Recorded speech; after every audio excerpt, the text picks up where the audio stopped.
Hi, this is Ganesh Kumar from Automotivate India.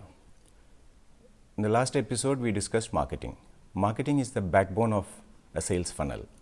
Before the pandemic, we have been doing a lot of physical activities like displaying the car, loan mela, and then advertisements in the local papers to generate leads.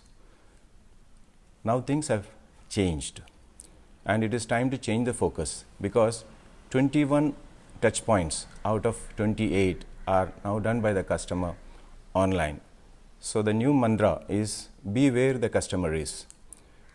So let us now follow a customer on his buying journey for a car.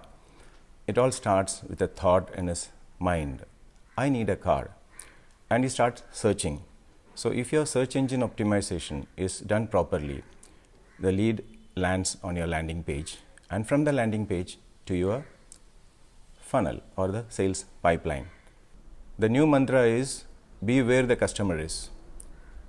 21 touch points out of 28 are now done by the customer online. So you have to be present online through your website. Let us try and follow a customer on his buying journey for a car. It all starts with a thought in his mind, I need a car. And then he starts searching.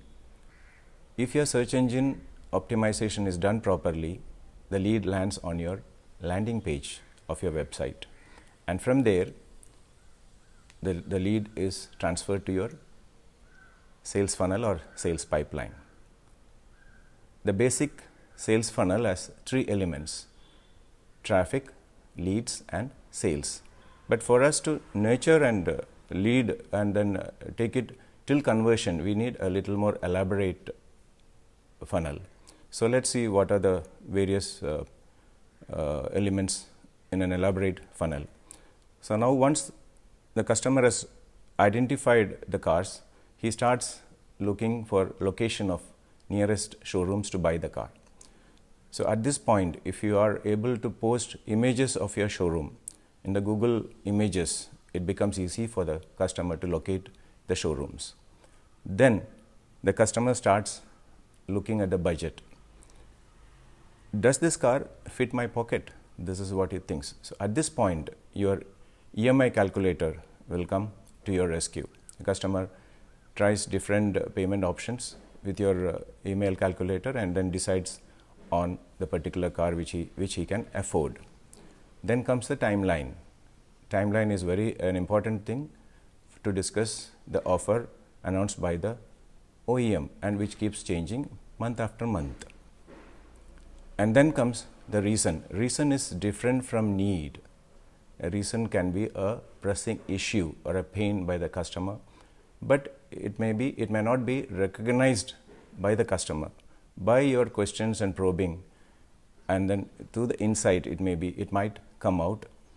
And then at this point, you may be able to build a rapport with the customer if you are able to identify the insight and then develop it to the customer's knowledge.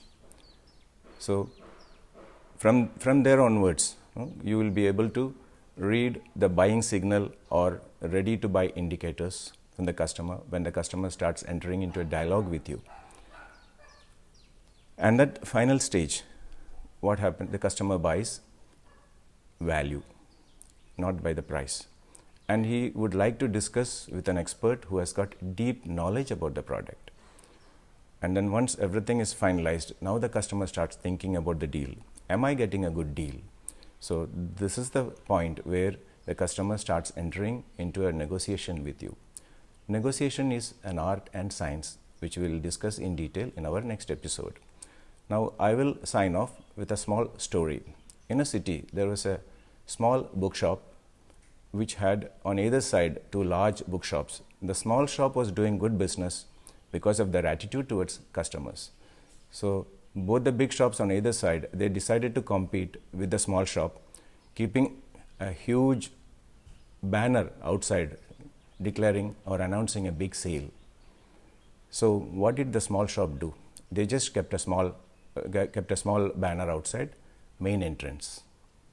See, this is how the innovative ideas and all work, which we will discuss along as and when we progress through our various episodes. Thank you.